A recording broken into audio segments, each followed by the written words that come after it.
내 이름은 키지마 코이치. 젠장. 몇 달 전까지만 해도 그저 평범한 대학생이었다. 나의 생활을 크게 변화시킨 그 일은 지금으로부터 3개월 정도 전에 일어났다. 에이 진짜 간만에 학교 수업도 취소되고 좀 놀려고 했더니 연대가 아무데도 없잖아. 어쩔 수 없지 뭐. 스테이 홈 기간이라 다들 자숙 중일 테니까 말이야. 정부의 긴급사태 선언으로 외출 자제 명령이 떨어지긴 했지만 나는 그런 건 전혀 신경 쓰지 않고 놀러 다니기 바빴다. 왜냐하면 신형 코로나가 중증화되는 건 고령자들 뿐이라고 들었기 때문이다. 늙은이들만 집에 있으면 되는 거잖아. 우리는 전혀 걱정 안 해도 된다고. 그 말을 고지고대로 믿었던 우리는 마음 놓고 멋대로 돌아다녔다. 그러나 그런 나날들은 그리 오래가지 못했다. 왜 이러지? 설마... 어느 날 아침 눈을 떴는데 심한 기침과 발열, 그리고 가슴에 통증 등의 증상이 나를 덮쳤다. 바로 병원에서 PCR 검사를 진행한 결과 나는 양성으로 판명되었고, 키즈마씨, 당신은 이제부터 저희가 준비해둔 호텔로 가셔서 격리 생활을 하셔야 합니다. 네, 더 이상 내 방으로 돌아가는 것조차 불가능해졌다. 지금부터 2주간은 격리되어 살아야 한다. 이 도시락도 이제 질렸어. 과자 같은 것 좀 먹고 싶다. 방 안에 틀어박혀 생필품도 부족한 상황에서 여러모로 불편을 겪었던 것이 아직도 생생하다. 그리고 두 번째 실시한 PCR 검사에서 음성이라는 결과가 나왔다. 키즈마씨 완치되셨네요. 이제 집으로 돌아가셔도 좋습니다. 아싸! 나는 드디어 바라고 바라던 귀가 허가를 받을 수 있었다. 그날 병원에서는 바로 집으로 돌아가라고 했지만 얼마 만에 나온 바깥 세상인데 그냥 들어갈 순 없지. 먹고 싶은 거 정도는 먹어야 하지 않겠어? 아쉬운 마음에 나는 여러 가지 식재료를 잔뜩 구매한 뒤 집으로 돌아갔다. 오늘부터 코로나와는 바이바이하고 다시 평범한 일상으로 돌아갈 수 있다. 카! 오랜만에 마시니까 술이 아주 꿀맛이구만. 이때 나는 그렇게 믿어 의심치 않았다. 내 몸이 뭔가 이상하다는 것을 눈치챈 것은 퇴원으로부터 며칠이 지났을 때쯤이었다. 왜 이렇게 짜? 아까 소금을 너무 많이 넣은 건가?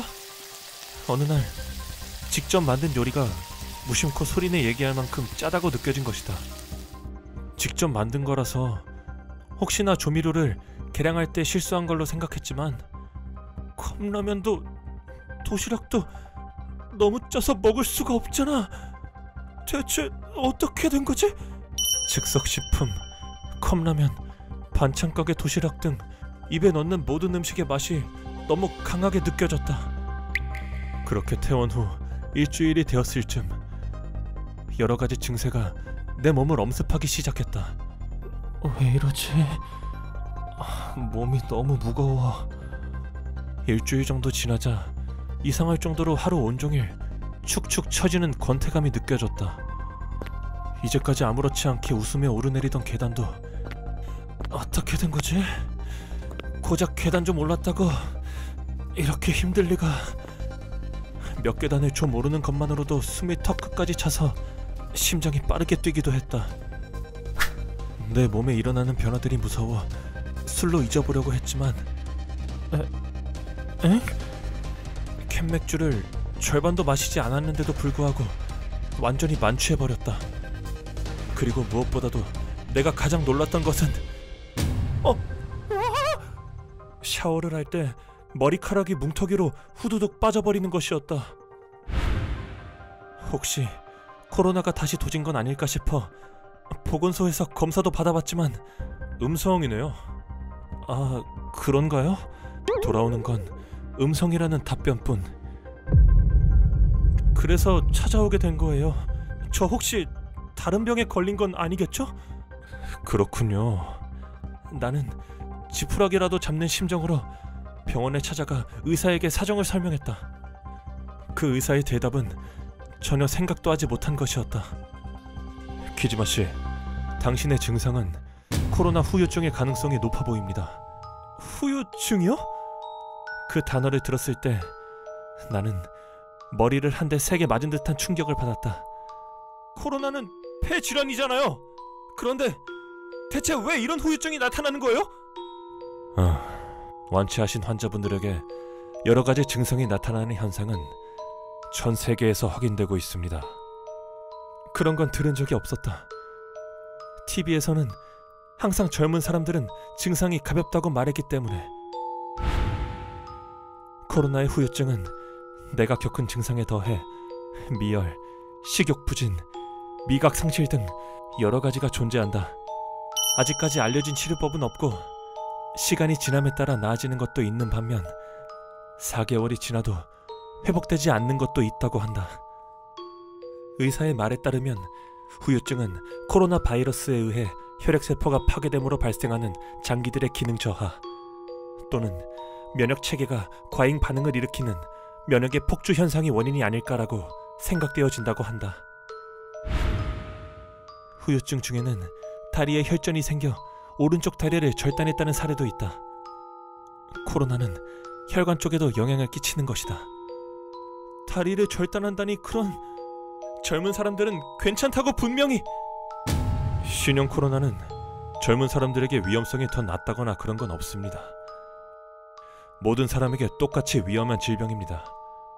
나는 크나큰 착각을 하고 있었던 것이다. 결국 그날은 진료와 간단한 검사만 받고 증상에 대한 구체적인 치료는 받지 못했다. 현재로서는 딱히 해드릴 수 있는 치료가 없군요. 그러니 일단은 시간을 두고 경과를 지켜보면서 같이 생각해 봅시다. 의사의 말은 누가 봐도 그저 나를 안심시키기 위한 말이었다. 아무래도 나는 코로나를 너무 얕잡아 본 것이겠지. 오른쪽 다리가 말을 안 듣는데? 어이, 설마 아니겠지?